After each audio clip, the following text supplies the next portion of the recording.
In the ongoing conflict between Israel and the terrorist organization Hezbollah in the north of Israel, one of the cities that has been hit the most during this conflict is a city called Kiryat Shmona, which means literally the village of eight. Why is it called that? Let's find out.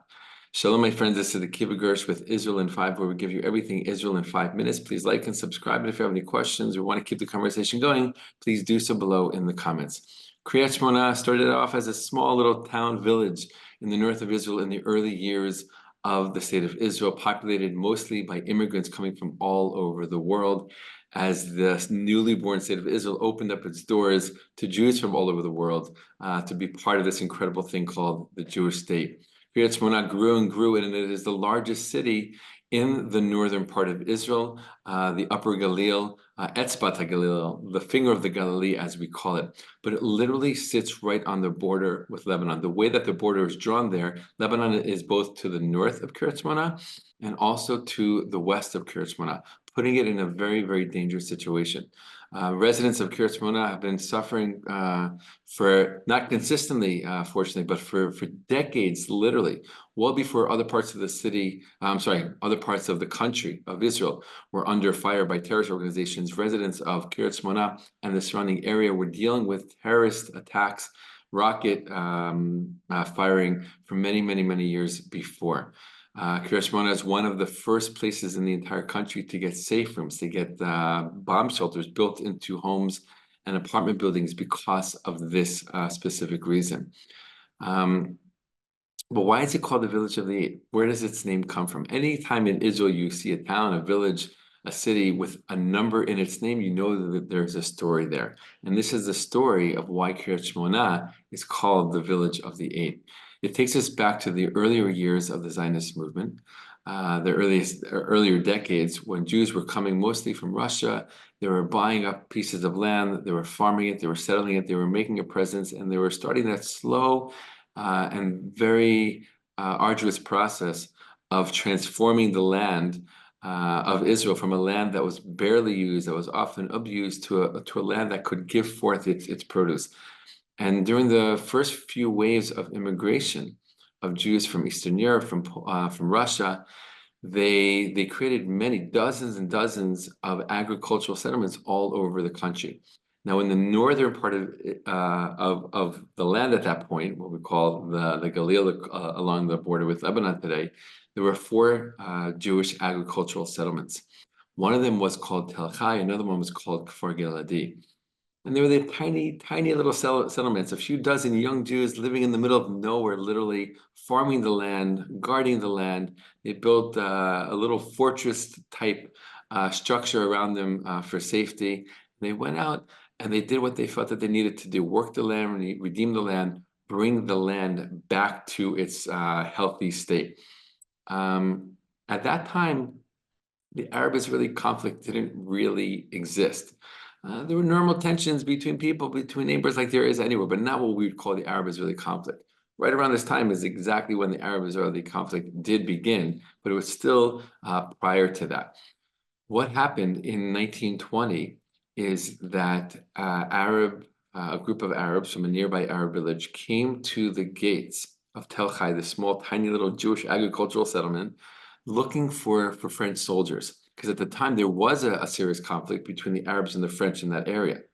Okay, this is in the years right after after World War I. The mandate system was being put into place, and there were territories that belonged either to the British or to the French. And there was a conflict between the Arabs and the French in that area on the ground. And a pretty large group of Arabs from a nearby village came to the gates of Tel Chai, not looking for Jews, not looking to start anything with the Jews, but looking to see if the Jews were hiding any of these French soldiers, which they weren't. But to prove that, the Arabs said, "We want to come in and look for ourselves." After a few rounds of going back and forth, the Jewish residents of Tel Chai agreed, okay, 2 of you can come in, and that's it. So 2 of the leaders of the community came in to look, and the rest of Tel Chai was literally surrounded by a large group of Arab villagers from this nearby village.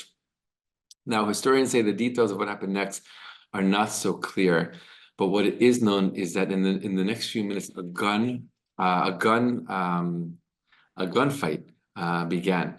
and shots were heard, and shots were fired between the Jewish residents and the Arabs coming in, and that started a whole chaotic scene that lasted quite a while. In the end of this fight, there were 8 Jewish residents who were killed, including a man named Yosef Jumpeltor, who had come from a nearby village to help the Jews in Tel Chai fight off this Arab threat. He himself was an incredible Zionist leader. He was one of the reasons why Jewish self-defense was started and was created at that time in those years of the Zionist movement. He believed in the need for Jews to defend themselves, and he himself was trained as a Jewish Russian soldier in the Russian army. And he lived in that area, and he came specifically to that area because he wanted to help the Jews feel safe and to be secure. And he came to Tel Chai, knowing what was happening, to help them in this conflict. He himself was shot in the hand and in the stomach. And when a doctor was bringing him from Tel Chai up the mountain to the nearby village Kfar Giladi, he died. And he was one of the 8. There were 8 Jews that were died, including Yosef Champaldor, in this battle. In the end, the Arabs took over Tel Chai. They burnt it to the ground. The Jews obviously were kicked out. They did return some years later to rebuild it, but at the time it was a major catastrophe. I want to share 2 last things about this story that are really important.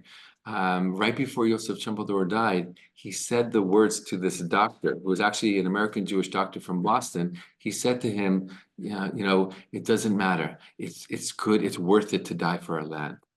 Right? It's worth it to die for our land. And this became a slogan, a rally call for the Jews of the Zionist movement and well into the years of the state of Israel. Israeli students still today learn these famous words of his, these last words of his before he died. It really represented the passion and the commitment, the determination of these young Zionists at this time, in those years, of what they were doing and how they felt about what they were doing, that they were willing to give it all in order to protect the land, protect themselves, and ensure that in the future a Jewish state would come, which obviously we know did. The last thing I want to share about this story is that though it was a disaster and the settlement of Tel Chai was destroyed, it was actually celebrated. This day was actually celebrated as a kind of holiday in the years of the Zionist movement, into the early years of the Jewish state. Why is that? Because it was the first time in probably 2,000 years that Jews stood up for themselves and fought against their oppressors. Right? Though this fight wasn't meant to be a fight between the Arabs and the Jews, in the end, that is what happened, and the Jews had to protect themselves, they had to stand up for themselves. Prior to that, Jews were the victims of so many pogroms in Russia, didn't know how to defend themselves, didn't even know that they should defend themselves. And here you had the Jews of the same generation standing up to people who were trying to fight them and break them and push them down, and they stood up for themselves. And even if they lost, it was still a major victory in their eyes, and that's why it was celebrated literally as a holiday for many years. And that's the story of Kiryat Shmona, the city that sits on the border with Lebanon, in the north of Israel, that literally means the village of the 8.